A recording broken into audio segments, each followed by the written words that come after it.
그래서 요 부분도 종류는 좀 외울 거예요. 거기 보시면 유가증권이라고 있거든요. 68페이지에 보시면 유가증권은 그냥 가치가 있는 증권이라고 보시면 돼요. 그래서 유가증권이라고 하는데 유가증권의 종류는 두 가지가 있습니다. 지분증권하고 채무증권. 요것도 그 외우시라고 드린 거에 그대로 있어요. 그래서 요 부분은 내일 쪽지 시험을 볼 겁니다.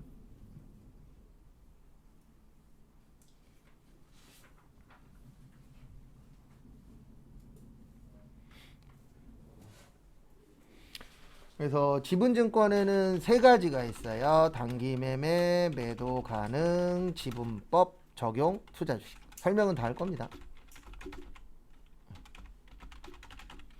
그 다음에 채무도 세 가지 있어요. 단기매매, 매도 가능, 만기보유증권.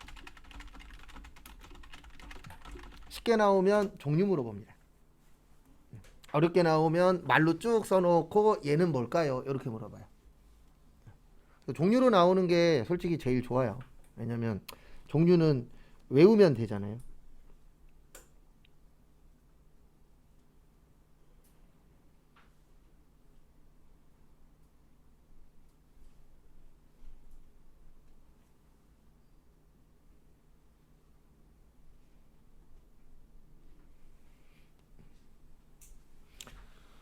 그래서 하나씩 설명을 드리면 지분증권은 요거 얘기하는 거예요. 주식.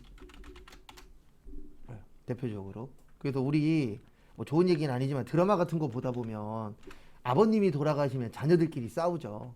이것 때문에 싸우는 거예요. 주식 많이 가지려고. 왜냐면 주식 많이 가져야 내가 그 회사의 오너가 될 수 있기 때문에.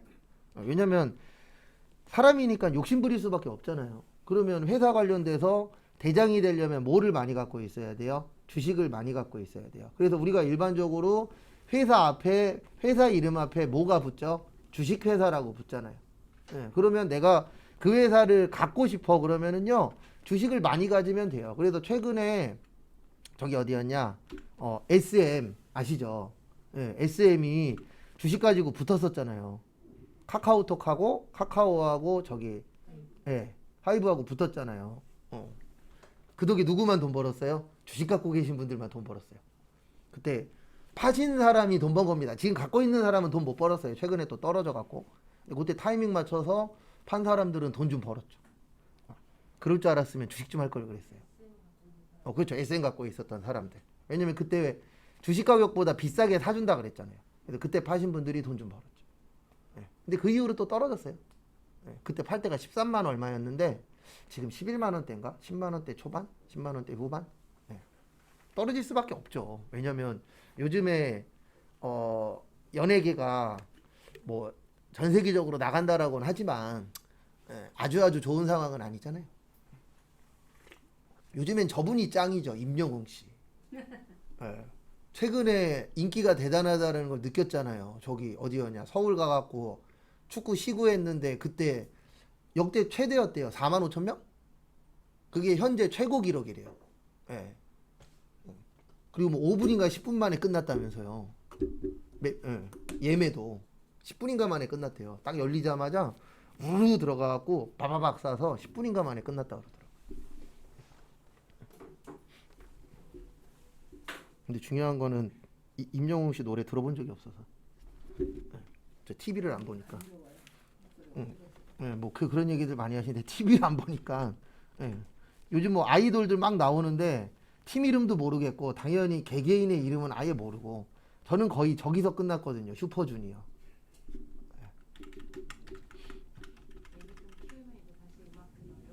요즘 그래서 막 태국 음악 들어요. 저희 꼬맹이가 막 이상한 노래 들으셔갖고 차만 타면 막 엄마한테 태국 음악 틀어달라 그래갖고 지금 태국 음악 들어요.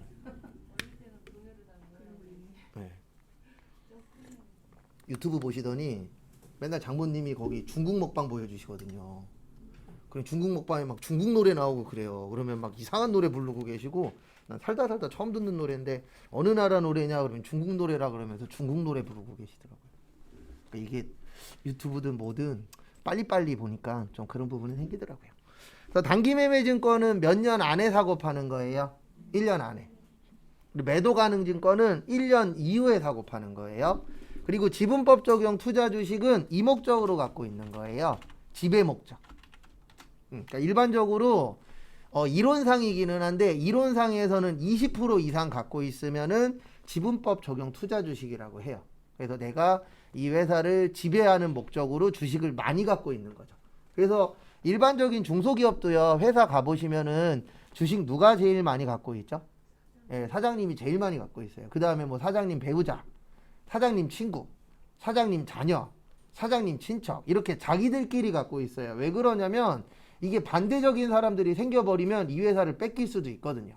그래서 아시는 분들은 아실 건데 감탄떡볶이라고 아시죠? 알죠?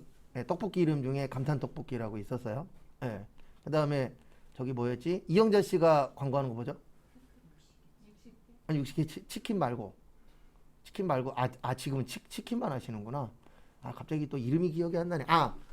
아따리라고 있었죠. 예. 네. 원래 아따리 문제가 생겨갖고 감탄떡볶이로 바뀌었어요. 그러니까 무슨 문제가 생겼냐면 원래 결혼해서 살고 있었는데 이혼을 한 거죠. 예, 이혼하면서 이 배우자가 그 전에 이제 아딸이었거든요. 딸이 자기다. 그래갖고 소송을 걸어서 이겼어요. 예, 그러면서 이제 상표권을 뺏겨갖고 예, 아딸이 감탄떡볶이로 바뀐 거예요. 예, 그래서 그런 부분들이 생길 수 있어요. 이게. 그래서 주식을 많이 갖고 있어야 그런 것들을 뺏길 확률이 높아져요, 낮아져요? 낮아지죠. 예, 그래서 주식 많이 갖고 있는 사람이 짱입니다. 그래도 나중에 회사 가셨을 때 이거 볼 일이 생길 수 있어요. 법인 등기부등본에 보시면 우리 회사의 대주주들 목록이 써 있거든요. 그럼 거기 보면은 대부분 1등은 사장님인 경우들이 많아요. 왜냐면 사장님이 이 회사를 어쨌든 지배하고 있어야 되잖아요. 네. 그래서 주식회사, 특히 작으면 작을수록 자기들 가족끼리 대부분 다 갖고 있어요. 근데 문제는 항상 같이 살 때는 상관이 없는데 이제 헤어지시는 분들이 종종 있잖아요. 그래 그때부터 문제가 좀 생기긴 하더라고요. 그래 대한민국은 대부분 다 자녀들한테 많이 물려주죠. 물려줘서 망하는 경우들도 많습니다. 네, 왜냐면 아버지가 능력이 좋다 그래서 아들도 능력이 좋은 건 아니잖아요. 네, 그러다 보니까 이게 2세, 3세 경영하다가 없어지는 경우도 있고 또 반대로 더 잘 되는 경우도 있고. 근데 어쨌든 요거는 지배 목적으로 갖고 있는 거예요. 그 다음에 채무증권은 요거 얘기하는 거예요. 아까 잠깐 얘기했던 국공채나 사채. 그래서 이거는 돈 빌리는 게 주된 목적입니다. 그래서 일명 채무증권이라고 해요. 그래서 국가에서 돈 빌리면 국채, 공공기관에서 돈 빌리면 공채, 지방자치에서 돈 빌리면 지방채, 회사에서 돈 빌리면 뭐요? 사채. 예. 근데 회사채라고 안 하고 저희가 공부할 때는 사채라고 합니다. 한때 지방채 랭킹 1위가 어디였어요? 여기요. 인천. 인천이 한때 지방채 랭킹 1위였어요. 근데 지방채 랭킹 1위 뺏겼어요. 어디에다가요? 강원도에다가. 왜냐면 강원도에서 평창올림픽 했잖아요. 예, 올림픽 무슨 돈으로 할 거예요? 예, 그래갖고 그때 지방채를 어마무시하게 발행을 했죠. 지금은 1등이 아니에요. 그래서 요즘 좀 슬픈 게 옛날에는 지방채 뭐 안 좋은 거긴 하지만 그래도 인천이 뉴스에 몇 번 나왔었는데 요즘에는 좀 안 좋은 얘기 나오면 강원도가 많이 나와요. 돈 관련돼서. 근데 왜 그러냐면 어쩔 수 없어요. 요즘에 올림픽이든 월드컵이든 해서 돈을 벌 수가 없는 구조래요. 참고로 84년 LA 올림픽인가? 그거 이후로 했었던 동계올림픽이든 뭐 아시안게임이든 다 적자래요. 네. 근데 이제 하는 이유는 하나죠. 뭐냐면 우리나라가 이만큼 발전해 있다라는 걸 보여주는 방법 중에 하나가 올림픽이나 월드컵 유치를 하는 건데 이게 다 적자라 그러더라고요. 그래도 인천도 적자가 많이 난 이유 중에 하나가 아시안게임 했었죠. 네. 그때 이제 적자가 좀 많이 커졌죠. 근데 지금은 1등 아니에요. 지금은 저기 강원도가 1등이래요. 그래서 강원도에서 1년에 한 번씩 뉴스 나오잖아요. 뭐 나오냐면 경기장 좀 국가가 가져가라고. 왜냐면 이게 시설 유지 보수료만 몇백억 들어가거든요. 네. 근데 장사는 안 되잖아요. 그래서 저도 예전에 저희 집에서 문 열고 나가면 아시안게임 주경기장 주차장이 보였었던 적이 있었어요. 바로 옆에 살았거든요. 네. 그때 1년에 한 10번 썼나? 경기장. 저 있었을 당시엔. 근데 지금은 극장도 들어오고 웨딩홀도 들어오고 뭐 콘서트도 하고 그래서 제가 거기 살 때보다는 많이 운영은 되고 있다라고 하더라고요. 근데 그렇게 되는데 한 4, 5년 걸렸어요. 네. 근데 지금 강원도는 더 심하잖아요. 왜 그러냐면 동계올림픽이니까 언제만 쓰죠, 주로? 예, 겨울에만 주로 쓰잖아요.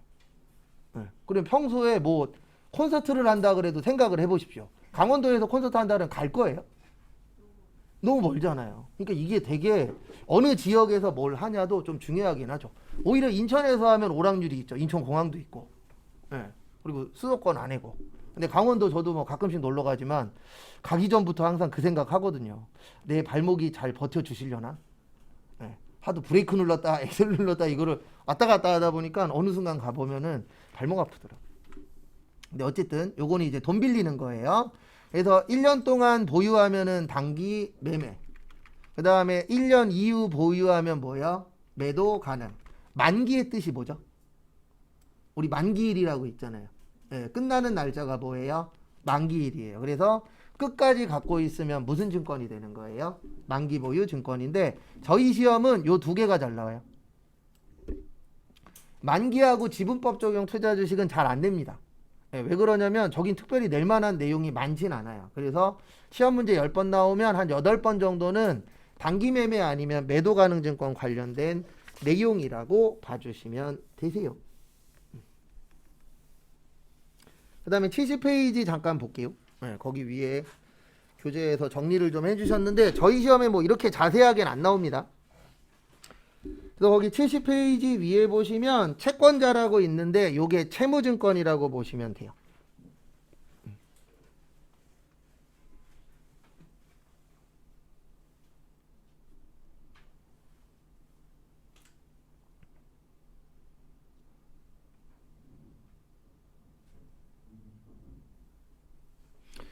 그래서 거기 보시면은 일단 채권자, 예.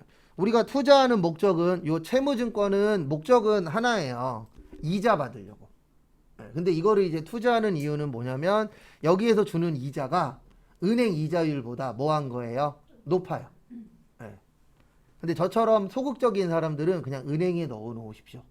왜냐면 괜히 여기에 투자했다가 이것도 잘못될 수도 있어요, 없어요? 있죠. 예. 그런 게 걱정되시는 분들은 아무것도 하지 마시고 적금만 넣으세요. 예.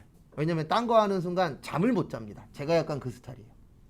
그리고 예전에 보험하는 형한테 당할 뻔하다가 일주일 정도를 인터넷을 싸그리 뒤졌거든요. 그랬더니 혹시나가 역시나라고 이 인간이 나한테 사기쳤더라고요. 예, 좋은 보험이라 그래갖고 가입했는데 뭔가 꺼림칙 하더라고요. 예, 그래갖고 인터넷 다 뒤져봤더니 지금 그거 가입했으면 아직도 원금 회복이 안 됐어요. 예, 그 유니버셜이라고 그 유명한 보험 있거든요. 예, 사람들이 하지 말라는 거. 그 다음에 거기 보시면 주주들은 배당 때문에 하는 거예요. 예, 배당이라던가 아니면은 싸게 사서 어떻게 파는 거예요? 비싸게 파는 거.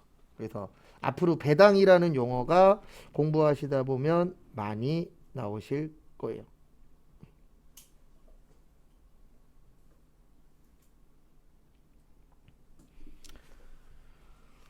그 다음에 거기 71페이지 보시면 단기 매매 매도 가능 만기 보유라고 있으시거든요. 일단 단기 매매는 단기니까 몇 년 이내요?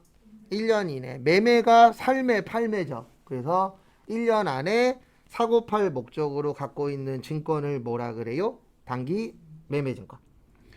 그 다음에 만기 보유 증권은 끝까지 갖고 있는 거예요. 그래서 내가 이게 만기가 3년이야. 그러면 몇 년 동안 갖고 있겠다? 3년 동안 갖고 있겠다. 그 다음에 매도 가능 증권은 단기도 아니고 만기도 아닌 거. 그러니까 1년 이내에 사고 팔 목적은 아니야. 그렇다 그래서 끝까지 갖고 있을 생각은 없어. 그러면 뭐가 되는 거예요? 매도 가능 증권. 그래서 그 종류 잘 기억하시고요. 그 다음에 요거는 제가 따로 외우진 않는데 많이 적어드리는 게 하나 있어요. 앞에 잠깐 봐주세요. 요거 이제 앞으로 엄청 많이 적을 건데 일단 적고 나서 설명할게요. 그래서 매입 시의 부대 비용은 원가 처리한다. 그 다음에 단기 매매 증권 살 때 부대 비용은 수수료 비용. 그 다음에 매출 시의 부대 비용은 비용. 그래서 요 세 줄을 되게 많이 적을 겁니다. 근데 왜 많이 적냐면 시험에 잘 나와요. 그리고 실무에서도 많이 씁니다.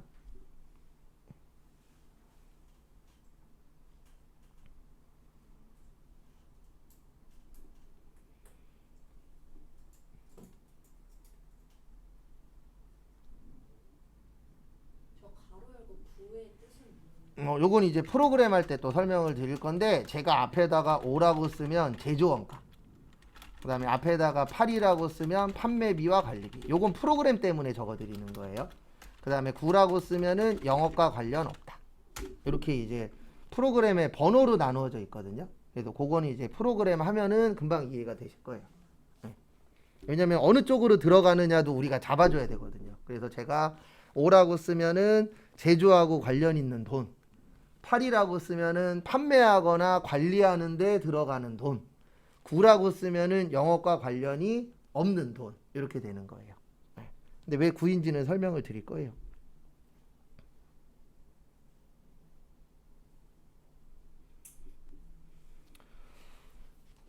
그래서 첫 번째로 매입 시의 부대 비용이라고 제가 적어 드렸는데, 부대 비용은 헷갈리시면 이렇게 생각하시면 돼요. 추가 비용. 그러니까 대표적인 게 뭐냐면, 우리 상품 구입할 때 들어가는 운반비 같은 거. 그러니까 대표적인 게 저거 생각하시면 되죠. 인터넷으로 물건 사본 적 있어요, 없어요? 있죠. 인터넷으로 물건 살 때 물건 가격도 보지만 유심히 보는 것 중에 하나가 하나 더 있잖아요. 택배비 무료, 택배비 얼마. 봐요, 안 봐요? 보죠. 그게 부대 비용이에요. 왜냐면 내가 이 물건을 사려면 추가로 나가는 돈들 있어요, 없어요? 있죠. 그 다음에 뭐 이런 거죠. 토지 구입 시에 들어가는 취득세 같은 거. 그 다음에 뭐 자동차 구입 시에 들어가는 뭐 시운전비 같은 거. 우리 자동차 산 다음에 이거 잘 돌아가나 안 돌아가나 시운전 같은 거 해봐요, 안 해봐요? 해보죠.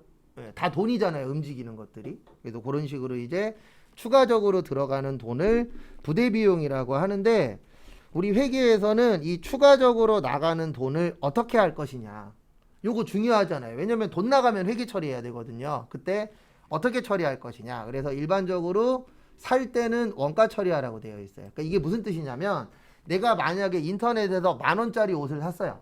그러면 옷값은 얼마죠? 10,000원이죠. 근데 택배비가 3,000원이래.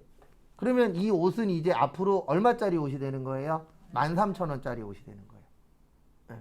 그래서 살 때 들어가는 돈은 내가 산 가격에다가 뭐 해라? 합쳐라. 그래서 우리 대화할 때 이렇게 얘기하잖아요. 나 이 옷 13,000원 주고 샀다? 이렇게 얘기하지, 이렇게 얘기하는 사람은 드물어요. 나 이거 10,000원 줬는데 택배비가 3,000원이었어. 이렇게 얘기하시는 분도 있긴 있지만, 일반적으로 회계에서는 합쳐서 얼마라고 얘기하자? 13,000원.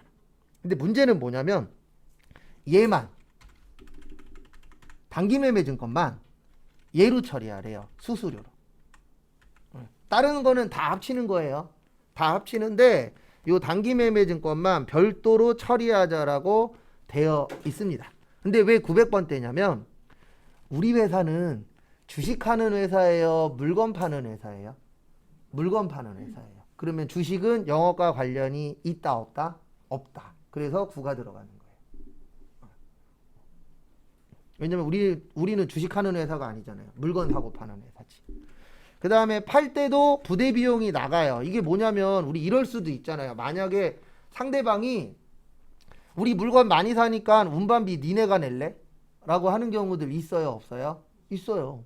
그러면 우리가 부담하는 거잖아요. 그때는 뭘로 처리하라고요? 비용으로. 그래서 운반비면 운반비, 세금이면 세금가공과, 이런 식으로 이제 내가 팔 때에 추가적으로 나가는 돈들도 발생할 수 있다, 없다? 있다. 그래도 가장 대표적인 게, 대량 구매하면은 택배비 안 받잖아요. 근데 솔직히 이거는 사는 사람 입장에서는 택배비가 안 나가는 거지만, 파는 사람은 무조건 돈은 나가잖아요. 근데 이제 많이 사니까 그만큼 내가 그거를 안 받아도 남는 게 있는 거죠. 그래도 요즘에 저는 스마트 스토어 한다 그러면 솔직히 좀 반대하는 사람 중에 한 명이에요. 왜냐면 하는 사람 너무 많고, 대한민국에서 스마트 스토어로 성공하기가 쉽지 않아요. 제 주변에도 몇 명 있는데, 한 분은 거의 그만두기 일보 직전이에요. 왜냐면 이게 있대요. 잘 되잖아요. 그러면 큰 데서 치고 들어와요. 그러면 문제가 뭐냐면 가격 경쟁력이 안 되죠. 왜냐면은 똑같은 가격에 팔더라도 큰 곳에서는 사은품을 껴주잖아요. 근데 작은 사람은 거기에다 사은품 껴주면 남는 게 없어. 이런 상황이라 이게 스마트 스토어도 힘들다라고 하더라고요. 근데 이건 있습니다. 돈 버는 거 다 힘듭니다. 돈 버는 거에 쉬운 것 좀 있으면 함께 해요. 예, 그런 거 있어요, 없어요? 없어요. 예. 제 주변에서도 이렇게 대화해보면 뭐 다양하게 직업군이 있잖아요. 우리 주변에. 그리고 저 아시는 분들하고 대화해보면 그냥 내가 하던 게 제일 낫더라고요. 예. 뭐 돈이 많이 들어간다던가 아니면 뭐 시간을 많이 투자해야 된다던가. 예. 저 아시는 분 중에 코로나 때 그 배달로 1,000만 원 이상씩 벌었었던 분 있어요. 근데 오토바이를 거의 10시간, 12시간 탄다고요. 근데 가장 큰 문제는 뭐냐면 이게 사고 나면 크게 나잖아요. 돈 버는 것도 중요하지만. 그래서 저는 오래 안 살 거거든요. 전 딱 100살까지만 살 거라. 그럼 이제 이렇게 얘기하시는 분들 계세요. 100살이면 너무 오래 사는 거 아니에요? 그러시는데 지금 현재 여자분들이 거의 90살이에요. 평균 연령이. 예, 그러면 여기 계신 분들 중에 좀 어리시다라고 생각하시는 분들은 100살까지 살기 싫어도 사는 시대가 와요. 예. 그래서 어느 회사인가 어디에서 연구 중이잖아요. 과연 사람이 몇 살까지 살 수 있냐. 예. 150인가 180인가까지는 살 수 있다라고. 예. 연구 결과에 의하면 뭐 근데 그렇게까지 살 생각은 없고 그래도 세 자리는 찍어봐야 되지 않을까. 와이프가 그랬더니 적당히 살라고 그 얘기하긴 하시더라고요. 그래서 제가 요 세 개 되게 많이 적어드릴 거예요. 왜냐면 요 두 개 잘 나와요. 얘는 시험에 나오면 어려워요. 왜 어렵냐면 안 나오다가 나오는 분이라. 이 두 개는 너무 많이 보니까 잘하는데 요거 간혹가다 한 번씩 나오거든요. 근데 이거는 헷갈려 하세요. 왜냐면 문제 자체가 몇 개 없어요. 그래서 추가로 들어가는 돈들을 어떻게 처리할 거냐. 요게 중요합니다. 왜냐면 회계는 돈 들어오거나 돈 나가면 무조건 회계 처리해야 돼요. 그거 회계 처리 안 하면 나중에 세금으로 두드려 맞아요. 그리고 이런 연락은 저한테 주지 마세요. 한 2번 정도 받았는데 거래처였나? 공공기관에다가 잘 보이려고 뇌물 줘야 된대요. 그거 저보고 회계 처리 어떻게 하냐고. 몰라요. 방법은 하나밖에 없습니다. 다른 걸로 대체하는 수밖에. 왜냐면 회계 처리하면서 뇌물 이렇게 쓸 수는 없잖아요. 뇌물 한 1,000만 원인가 2,000만 원 먹여야 된다고. 어떻게 처리해야 되냐고. 저 모른다. 방법은 있어요. 근데 실질적으로 잘못했다 걸리면 배보다 배꼽이 더 커지니까. 저 예전에 세무사 사무실 다닐 때 그런 것도 있었는데 나이트였거든요. 나이트에서 격리직 뽑는데요. 근데 전제 조건이 하나 있습니다. 이중장부 가능자. 빼돌려야 되잖아요. 거기도 현금으로 받은 거 막 빼돌리고 할 테니까. 그래갖고 전제 조건 중에 하나가 이중장부 가능자였고 일주일에 4일 출근이었나 3일 출근이었나. 그리고 월급은 나가서 일하는 시간은 한 8시간 정도 되긴 하는데 월급은 400인가 500 준다 그랬어요. 근데 문제는 뭐냐면 걸리면 내가 책임져야 되잖아요. 그래서 그런 것들은 되도록이면 손 안 대는 게 좋아요. 왜냐하면 잠깐은 달콤한데 그 달콤함이 오래가지 않더라고요. 거기 71페이지 밑에 보시면 거기 진한 글씨로 써 있어요. 단기매매증권 매입 시 매입 수수료 등의 부대 비용은 단기 비용. 아까 제가 수수료 비용이라 그랬죠? 그리고 거기에 영업외라고 되어 있잖아요. 영업외는 앞에가 몇이라고요? 9예요. 근데 이거 왜 적냐면 제가 하나만 잠깐 보여드릴게요. 앞에 잠깐 보시면 저희 이제 아마 다다음 주쯤에 실기 나갈 건데 아니다, 다다음 주가 아니구나. 이 속도면 다음 주쯤 나가겠구나. 실기를 나갈 건데요. 하나 보여드리면 제가 아까 수수료 비용이라 그랬잖아요. 그럼 여기에다 수수료라고 치면 똑같은 게 많이 나와요. 그래서 앞에 번호 쓰는 이유는 하나예요. 여기 5, 아까 9라 그랬잖아요. 그럼 여기 몇으로 시작하는 거예요? 9로 시작하는 거. 그것 때문에 5, 8, 9를 적는 거예요. 왜냐면 이게 적고 빨리 찾는 거랑 안 적고 찾는 거랑은 차이가 있거든요. 그래도 그것 때문에 적는 거지 다른 거 없습니다. 왜냐면 우리 편하게 해야 되잖아요. 조금이라도. 그래서 그거는 참고하시고 그 다음에 넘어오세요. 72페이지. 그 다음에 거기 72페이지 B에 보시면 기말평가라고 있어요. 그 위에 있는 과실수치는 나중에 설명드릴 거예요. 문제 풀면서. 거기 밑에 보시면 평가라고 있는데요. 앞으로 평가 나오면 이렇게 생각하시면 됩니다. 1년에 한 번이에요. 이날. 일반적으로 평가는 1년에 한 번만 합니다. 몇 월 며칠 날이요? 12월 31일 날 한 번 해요. 그 다음에 요게 뭐냐면 금액 맞추는 거예요. 금액 맞추는 것을 평가라고 합니다. 근데 왜 맞춰주셔야 되냐면 주식이라는 건요. 일반적으로 유가증권 그러면 주식 관련된 건데 주식은 가격이 똑같아요? 계속 바뀌어요? 계속 바뀌죠. 네, 아침에 10,000원이었다가 뭐 저녁에 오후에 11,000원 되고 아니면 뭐 1,500원, 1,400원 이랬다 막 위아래로 계속 요동치잖아요. 근데 이거를 매일 맞출 수는 없어요. 맞죠? 왜냐면 우리가 주식만 하는 사람이 아니기 때문에. 그래서 우리 회계에서는 1년에 몇 번만 맞춥시다. 한 번만 맞춥시다. 네, 몇 월 며칠 날 맞춥시다. 12월 31일 날. 근데 이제 크게 두 가지가 되실 수가 있어요. 하나는 뭐냐면 이익이 될 수도 있고요. 뭐가 될 수도 있죠? 손실이 될 수도 있죠. 네, 왜 그러냐면 올랐어. 그러면 내가 산 가격이 올라간 거잖아요. 그러면 오르면은 이익이 되는 거예요? 손해가 되는 거예요? 이익이 되는 거죠. 왜냐면 올라가면은 기쁘잖아요. 기쁘면 이익이 되는 거고 떨어지면은 울고 싶잖아요. 그러면 뭐가 되는 거예요? 손실이 되는 겁니다. 그래서 우리 회사의 모든 목표는 이거예요. 이익 창출하는 거. 그래서 당연히 이익만 나면 행복하겠죠. 근데 이익 나는 경우도 있지만 못 나는 경우도 있어요. 네, 손해보는 경우도 있습니다. 그래서 뭔가를 할 때 고민 많이 해보라고 하는 이유가 당연히 대부분 다 이 마인드로 시작해요. 내가 손대면 이익 날 거야. 네. 근데 생각은 그렇게 하지만 생각과 현실은 어때요? 다릅니다. 그렇게 치면 우리는 이미 벌써 로또 복권 1등을 몇 번씩은 됐어야 돼요. 맞죠? 로또 살 때마다 무슨 마인드로 사요? 1등 하면 뭐 하지? 네. 근데 1등 안 되잖아요.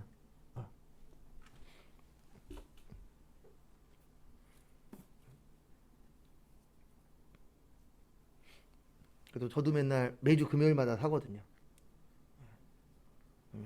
1등 하면 일단 빈 먼저 갖고 계획은 세워놨어요. 1등 하면 일단 그 처갓집하고 저희 집에 있는 빚을 먼저 다 갚고 그 다음에 남은 걸로 맛있는 거 사 먹고 봉인하려고요. 그거 갖고 뭘 크게 할 생각은 없어요. 나중에 노후에 쓸 거지. 왜냐면 전 사업할 깜도 안 되고 그 대신 일은 좀 줄이려고요. 지금은 오전 오후 두 탕 뛰는데 로또 1등이 되든 뭔가 대박이 나면 일은 하긴 할 거예요. 오전밤만. 오전 오후는 가면 갈수록 힘들더라고요. 이게 몸이. 그래서 나중에 꼭 요거 많이 나는 게 좋은 겁니다. 이익 나는 거. 그 다음에 저기 73페이지 보시면 매각이라고 있어요. 매각이 뭐 하는 거죠? 네, 파는 겁니다. 그래서 요것도 두 가지가 있어요. 단기 매매증권 처분 이익. 그 다음에 단기 매매증권 처분 손실. 이렇게 이제 두 가지씩으로 나누어집니다.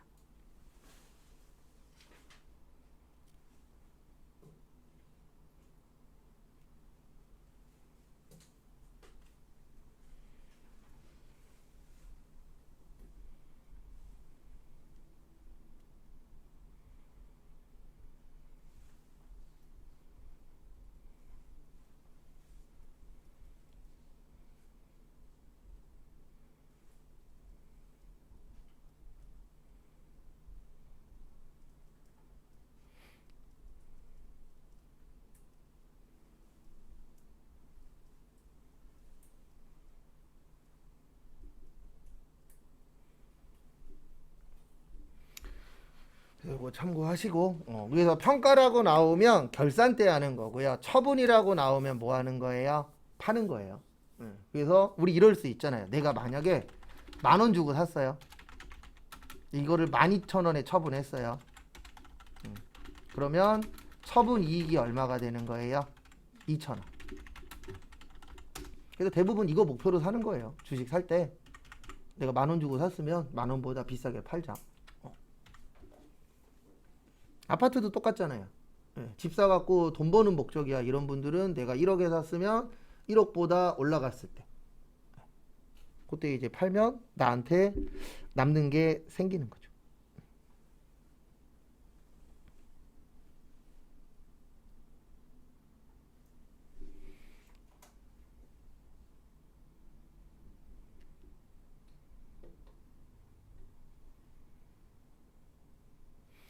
그래서 그 부분 참고만 하시고 이런 것들은 추후에 이제 문제 풀면서 하나씩 보시면 돼요. 그래서 초반에 제일 중요한 거는 두 가지예요. 하나는 뭐냐면 암기, 그 다음에 또 하나는 뜻풀이. 왜냐면 이런 내용들은 앞으로 계속 들으면서 하나하나씩 정리를 하면 되거든요. 근데 암기는 해도 헷갈려요. 근데 헷갈릴 수밖에 없는 구조잖아요. 왜냐면 저희가 뭐 시간을 진짜 막 몇 년씩 해서 하는 것도 아니고. 저도 솔직히 자산부채, 자본수익, 비용 완벽하게 구별하는 데만도 몇 년 걸렸거든요. 내용은 별거 아니지만 이거를 내가 정리를 해서 남한테 설명하려면 좀 시간이 좀 필요하더라고요. 그 다음에 교재는 84페이지.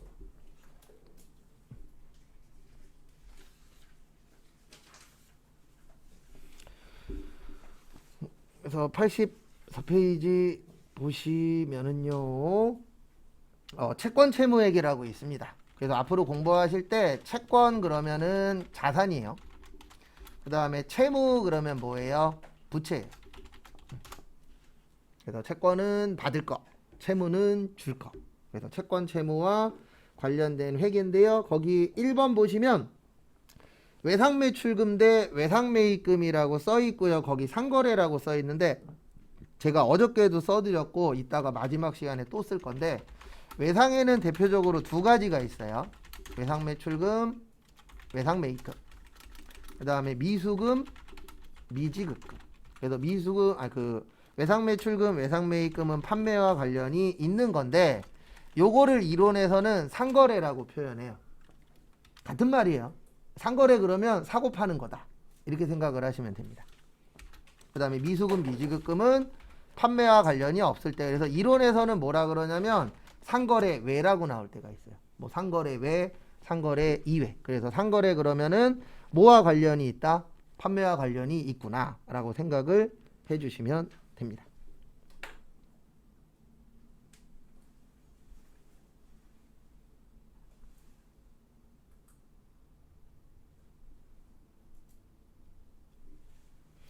그 부분 참고하시고요. 그 다음에 85페이지에 보시면 어음이라고 있습니다. 그래서 앞으로 공부하실 때 어음 그러면 대표적으로 두 가지가 있어요.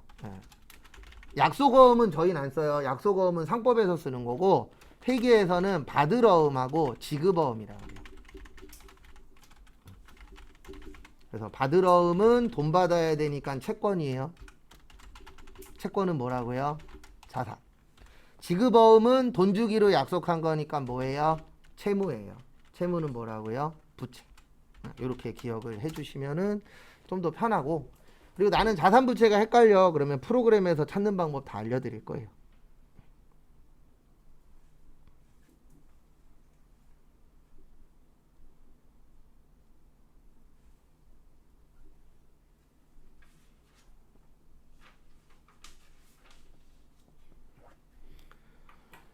그래서 참고하시고요. 그리고 거기 보시면 교재에 보시면 상거래라고 쓰여 있죠. 그래서 어음도 판매하고 관련이 있을 때만 쓸 수 있어요.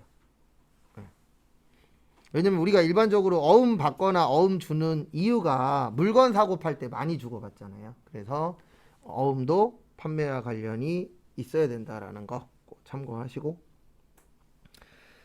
그 다음에 거기 밑에 보시면은 배서라고 있어요. 우리 수표는 이서라고 합니다. 그래서 우리 수표 쓸 때, 자기합 수표 쓸 때 뒤에다 이름 쓰고 주민등록번호 앞자리 쓰고 전화번호 쓰고, 그거를 뭐라 그래요? 이서한다라고 표현합니다. 근데 어음은 배서한다라고 그래요. 그래서 어음을 쓸 때에도 어음 뒤에다가 사업자 등록번호 적고, 그 다음에 뭐 주소 적고 회사 이름 적고, 근데 솔직히 적진 않습니다. 회사에서 그냥 도장 찍어요. 도장 빵 찍으면 거기에 다 적혀 있죠. 근데 그거를 뭐라 그래요? 어음은 배서라 그래요. 수표는 이서라고 표현합니다. 그리고 제가 수표를 몇 번 써봤는데 수표 쓰지 마세요. 요즘에 수표 쓰기 되게 불편하더라고요. 그냥 수표 받으면 통장에다 넣으세요. 근데 뭐가 불편하냐면 과거하고 좀 다른 게, 과거에는 그냥 이서만 하고 줬잖아요. 근데 요즘에는 이서에서 주면 그 자리에서 포스 기계로 이거 부도난 수표인지 바로 확인해요. 예, 근데 그게 불편한 게 아니라 뭐가 불편하냐면 요즘 수표 쓰는 사람 많아요, 적어요? 적죠. 알바생들이 할 줄을 몰라요. 예. 그리고 저 예전에 10분 기다렸어요. 알바생 3명 왔는데 다 못해. 그러니까 마지막에 점장이 와갖고 마무리하더라고요. 근데 점장도 한 두세 번 버벅대더라고요. 왜냐면 이거 번호 하나 틀리면 다시 쳐야 되거든요. 예, 수표 번호 다 찍어야 돼요. 근데 수표 번호가 짧냐고요, 길지. 그러니까 잘 못하더라고요. 그래서 그 이후로는 뭐 수표 받을 일이 솔직히 많지 않은데 뭐 10만 원짜리나 이런 거 받으면 그냥 은행에다가 넣어놓는 게 가장 속 편하더라고요. 써보니까. 그리고 어음 배서 나오면 요거는 좀 외우셔도 돼요. 예, 배서 나오면 무조건 받으러 어음이에요. 근데 왜 그러냐면 이 배서라는 게 내가 받았었던 어음을 사용한다라는 뜻이거든요. 왜냐면 내가 쓸 때 뒤에다 적는 게 배서니까. 그래서 배서 나오면은 받으러음이라고 기억을 해주셔도 되고요. 그 다음에 거기 밑에 보시면 추심이라고 있어요. 추심이 뭐냐면 이렇게 설명하니까 이해 잘 하시더라고요. 네. 떼인 돈 받아드립니다. 본 적 있어요? 없어요? 있죠. 그 돈 받아주는 행위를 추심이라고 해요. 그래서 그런 회사를 추심회사라고 합니다. 그리고 되도록이면 추심 가기 전에 마무리하는 게 좋아요. 지금도 그만큼 받는지 모르겠는데 저 예전에 회사 다닐 때 거래처에 줄 돈이 한 1억 정도 있었거든요. 근데 갑자기 우편물이 날라온 거예요. 추심회사에서 언제까지 안 갚으면 추심하겠다라고 이제 우편물이 날라온 거죠. 그래서 사장님한테 갖다 드렸더니 다음 주에 돈 들어올 거 있으니까 다음 주에 돈 준다고 연락해. 그랬고 전화하는데 나한테 승질을 내는 거예요. 근데 왜 승질 냈냐면 이게 추심 업체한테 막히면 수수료가 40%래요. 네. 그러니까 1억 받으면 4천만 원이 수수료로 나가는 거예요. 나는 속으로 무슨 생각했냐면 아니 그러면 업체에 맡기기 전에 전화라도 한 번 더 하시지. 네. 갑자기 막혀놓고 우편물 와갖고 돈 준다 그랬더니 나한테 승질 내고. 그러니까 항상 껴있는 놈이 힘듭니다. 근데 우리한테 중요한 거는 공짜는 있다 없다? 없다. 그래서 추심하면 추심 수수료를 줘야 돼요. 요거는 뭘로 처리하냐면 수수료 비용으로 처리해요. 요때는 또 800건대예요. 제가 8이라고 쓰면은 판매비와 뭐예요? 관리비. 근데 왜 800번대로 쓰냐면 이 어음이 판매하고 관련이 있어야 된다 그랬잖아요. 거기 위에 써 있잖아요. 상거래라고. 교재에 보시면. 상거래 그러면 판매와 관련이 있다 없다? 있다. 그래서 이 어음 자체가 판매하고 관련이 있기 때문에 그리고 원래 요 추심은 요즘에는 누가 해주냐면요. 은행에서 해줘요. 그래서 어떻게 하도록 되어 있냐면 은행에 우리가 어음 넣는 통장들이 있거든요. 그 통장에다가 돈을 넣어 놓으면 만기일이 되잖아요. 그러면 우리 주된 거래 은행에서 상대방 은행에 있는 돈을 빼와요. 알아서. 그 대신 빼왔으니까 일했잖아요. 일했으니까 뭐 달라 그래요? 수수료 달라 그래요. 그거를 수수료 비용으로 처리하시면 됩니다. 이건 어음 금액에 따라서 수수료는 달라져요. 걔네들이 그 요율이 있거든요. 그 요율에 맞춰서 띱니다. 아니면은 덜 뛰게 하고 싶으면 걔네들이 간혹 가다가 뭔가 조건을 걸어요. 이거 해주시면은 수수료 덜 내게 해드릴게요. 그런 것들이 있어요. 그래서 뭐 자기네 은행을 뭐 급여 통장으로 만들어 준다거나 항상 뭔가 은행 직원들도 딜을 겁니다. 회사한테. 그렇죠. 적금 통장 만들어 주세요. 뭐 이런 거부터 해서. 근데 어쩔 수 없어요. 왜냐면 은행은 할당량들이 있잖아요. 그 할당량 근데 원래는 그거 불법입니다. 하지 말라 그랬어요. 법에서. 근데 다 해요. 그래서 저도 대출 받으러 갈 때마다 뭐 그렇게 사인하라고 하는 게 많은지 카드 만들어 주세요. 청약 통장 해주세요. 급여 통장 해주세요. 자동이체 넘겨주세요. 뭐 해달라는 거 대빵 많잖아요. 근데 어쩔 수 없어요. 그 사람들도 먹고 살려면 다 그런 거 해야 되니까. 그 다음에 거기 보시면 어음의 할인이라고 있습니다. 밑에 보시면 어음의 할인이라고 되어 있는데 이거를 실무에서는 저 오늘 한 번밖에 이야기 안 할 거예요. 어음 까간다라고도 표현해요. 근데 웃긴 게 제가 오늘 한 번만 얘기하고 어음깡이란 얘기는 이제 앞으로 한 번도 안 하거든요. 근데 왜 시험장 가면 이게 기억나세요? 맨날 얘기하는 얘는 기억도 안 나고. 그래서 할인이 뭐죠? 싸게 파는 거예요? 비싸게 파는 거예요? 싸게 파는 거예요. 그래서 어음을 싸게 파는 걸 어음의 할인이라고 해요. 그리고 어음깡은 뭐냐면 이 어음으로 현찰 만드는 걸 어음깡이라고 해요. 그래서 우리 카드깡이라고 있어요? 없어요? 있죠. 이거 신용카드 갖고 현금 만드는 거잖아요. 네. 근데 이거는 실무에서 많이 쓰이는 용어고 우리는 요걸 기억하셔야 돼요. 네. 이론에서는 뭐라 그래요? 어음 할인이라 그래요. 그래서 저는 이제 앞으로 이렇게 설명드릴 거예요. 어음 할인이나 요것도 이제 쪽지 시험 볼 건데 매각거래 나오면 매출 채권 처분 손실이에요. 거기 있어요. 밑에 다. 교재 밑에 교재 잘 만들어 놓으셨어요. 그 다음에 매출 채권 처음 들어보죠? 매출 채권은 두 가지입니다. 외상 매출금하고 받으러. 그래서 매출이 파는 거잖아요. 예, 팔고 받을 거는 두 가지밖에 없어요. 외상으로 받을 거냐 아니면 어음으로 받을 거냐. 그 두 가지가 있고 요거는 그 두 장짜리 나눠드린 거에 있어요. 그 다음에 외상 매입금은 그 매입 채무는 외상 매입금하고 지급어음을 매입 채무라고 해요. 요거는 기본 용어예요. 시험에선 안 됩니다. 다음 중 매출 채권으로 맞는 것을 고르시오. 딱 한 번 나왔고요. 다음 중 매입 채무로 맞는 것을 고르시오. 딱 한 번씩밖에 안 나왔어요. 왜냐면 기본 중에 왕기본이라 이건 잘 안 내시더라고요. 근데 뜻은 알고 계셔야 되니까. 그래서 매출 채권 그러면은 팔고 받을 돈이거든요. 그래서 대표적으로 두 가지. 외상으로 팔았냐 아니면 어음으로 받았냐. 그렇게 이제 두 가지가 있고 매입 채무는 사고 돈 안 준 거예요. 그래서 두 가지가 있어요. 외상으로 했으면 외상 매입금. 어음 줬으면 무슨 어음이요? 지급어음. 참고로 어음은 지금 당장 돈 주는 게 아니에요. 약속하는 거라 그랬잖아요. 이날 되면 돈 줄게. 근데 그날 됐는데 돈이 없어. 그러면 뭐 나는 거예요? 네, 부도 나는 겁니다. 부도가 딴 거 없어요. 어음 발행했는데 날짜 됐는데 돈 못 갚았어. 그럼 부도 나는 거예요. 네. 그래서 가장 쉽게 부도 나는 방법 중에 하나가 어음 부도가 제일 많아요. 그래서 어떻게 보면 회사에서 어음 안 쓰는 회사 가시면은 좋을 수도 있어요. 왜냐면 어음이라는 게 이게 자금 사정이라는 게 갑자기 안 좋아질 수도 있잖아요. 근데 뭐 어음을 안 쓴다 그래서 무조건 좋은 회사는 아니지만 돈 많은 회사가 좋은 회사잖아요. 버틸 수 있으니까. 그래도 요즘에 대기업들이 돈을 안 쓰려고 노력들을 하잖아요. 과거보다는. 근데 그 이유 중에 하나가 요즘에 전 세계적으로 언제 어떻게 될지 모르잖아요. 지금 힘든 이유 중에 하나가 러시아가 싸울 줄 알았어요? 몰랐어요? 몰랐죠. 그것도 영향이 없다 그러면 거짓말입니다. 근데 그것 때문에 이제 몇십 년 후에 올 게 몇 년 후에 와버린 것들도 있죠. 그리고 코로나도 있었잖아요. 근데 코로나가 참 무서웠었던 게 잘 되는 집도 망하게 만들었잖아요. 특히 코로나 때 많이 망한 사람들은 크게 하신 분들이 많이 망했습니다. 작게 하신 분들은 그나마 좀 버틸 여력이 있었는데 규모가 크면 클수록 망한 데들이 더 많더라고요.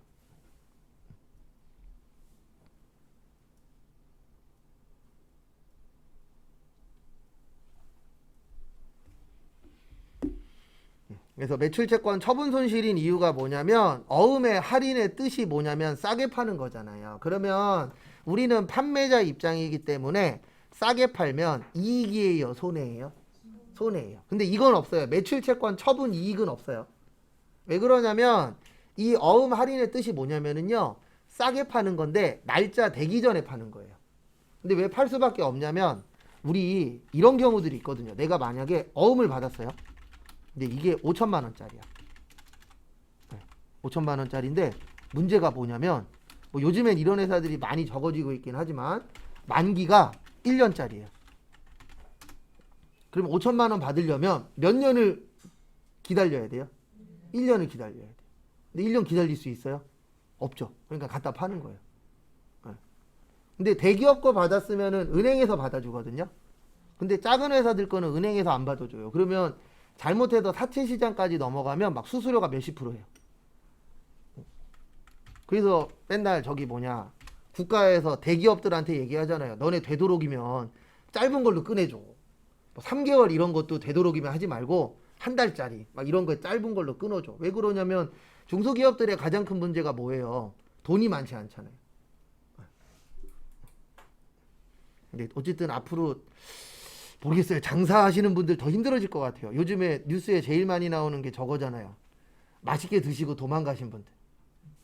네. 근데 저는 못하겠던데. 하기다 그것도 뭐 할 수 있는 사람들이나 하는 거지. 일반 사람들은 못하잖아요. 그래도 요거 할인도 시험에 종종 나오니까 요거 잘 받으시고, 그 다음에 매출 채권 매입 채무는 기본적으로 알고 계셔야 돼요. 왜냐면 시험에도 뭐 나올 수도 있지만 요런 것들은 여러분들 면접 보러 가면 물어보기 딱 좋거든요. 왜냐면 기본 중에 기본이니까. 면접 보러 가면 이런 거 물어볼 수 있어요. 재무제표에 뭐뭐 있어요? 기본적인 것들은 물어볼 수 있잖아요. 그리고 요즘에 특징 중에 하나가 조금씩 늘어나고 있는데 시험 보는 곳들이 생기고 있습니다. 중소기업도 채용하기 전에 테스트를 해요. 어느 정도는. 근데 왜 그러냐면 자격증을 갖고 있다 그래서 다 잘하는 거 아니잖아요. 자격증을 갖고 있는 사람 안에서도 또 상중하로 또 나누어집니다. 그건 어쩔 수 없는 거예요. 왜냐면 70점 이상 합격이니까 어떤 사람은 70점으로 붙은 사람도 있고 어떤 사람은 80점으로 붙은 사람도 있고, 그러다 보니까 이게 사람을 채용을 해보니까 생각보다 못하네, 이런 경우들도 실제 있어요, 없어요? 있어요. 그래서 공부는 평생 공부라고 이야기하는 게 자격증 땄다 그래서 끝이 아니에요. 회사 가면 회사에 맞춰서 또 공부를 더 하셔야 돼요. 언제 공부 안 하면 되냐면 나 그냥 우리 회사에서 뭘 던져줘도 할 수 있어. 그때는 안 해도 되죠. 왜냐면 나는 이미 우리 회사에 맞춰서 준비가 다 되어 있으니까. 근데 그 상황이 아니야. 그러면 계속 나를 갈고 닦아야 돼요. 절대 가만히 있어서 누가 돈 주거나 이런 거 없잖아요. 그리고 거꾸로 생각을 해보세요. 내가 사장님인데, 저는 항상 거꾸로 생각하라고 하거든요. 사장님인데 직원을 뽑았는데 일만 주면 사고 쳐. 대꾸 있을 거예요? 아니잖아요. 근데 나쁜 놈들이 있습니다. 이거 인천에서도 한번 있었던 일인데, 항상 자를 때에는 구두로 잘라야 돼요? 서면으로 잘라야 돼요? 서면으로 잘라야 돼요. 구두로 잘랐다가 연안부두 그 횟집 사장님들이 몇 분이 크게 혼난 적이 있어요. 근데 문제는 뭐냐면 이 그 잘리신 분이 일부러 그런 게 문제예요. 법을 악용한 거예요. 이게 사람을 자를 때 구두로 내일부터 나오지 마세요 이러면 이거는 법에 접촉이 되거든요. 잘못된 행동을 하신 거예요. 그래갖고 노동부 가서 찌르고. 근데 요런 분이 있으셨는데 그 당시에 그분은 제가 알기로 40대인가 50대 여자분이셨어요. 근데 최근에 어떤 경우가 있었냐면 20대인데 식당에 취업을 했어요. 뭐 시키면 멀뚱히 이러고 있는 거예요. 자기 자르라고. 근데 진짜 잘랐어요. 잘랐는데 구두로 자른 거죠. 너 내일부터 나오지 마. 그래갖고 노동부 가서 신고해갖고 일은 하루인가 이틀 했는데 돈은 500인가 600 받았죠. 이게 원래 자르면 한 달치 뭐 줘야 되고 막 이런 게 있잖아요. 그래갖고 법을 만들어 놓으면 좋게 쓰라고 만들어 놨는데 꼭 몇몇 분들이 뭐같이 쓰셔서 일반 저희 같은 사람들이 혜택 받아야 될 때 못 받는 것들도 있어요, 없어요? 있어요. 대표적인 게 실업급여. 제 장담하는데 지금 받는 사람 중에 최소 30% 이상은 가짜 실업급여예요. 어떤 경우들이 있냐면 내가 한 회사에 오래 다녔어. 그러면 그만둘 때 되면요, 사장님한테 사장님 저 실업급여 받게 해주세요. 그러면 그래 해갖고 실업급여 받는 분들도 있어요.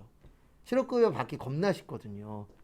회사 그만둘 때 퇴사 사유 번호 찍거든요. 거기 번호 하나만 바꾸면 돼요. 자진 퇴사를 권고사직으로 바꾸면 실업급여 받을 수 있는 요건을 만들어줄 수 있어요. 그리고 일부러 그런 데도 있잖아요. 나 내일 폐업할 거야. 그러면 직원들한테 너네 못 챙겨주는 대신 실업급여 받을 수 있게 해줄게. 막 이런 것들도 있어요. 실제. 그래서 제가 봤을 때 최소 30%고 많으면 50% 넘어요.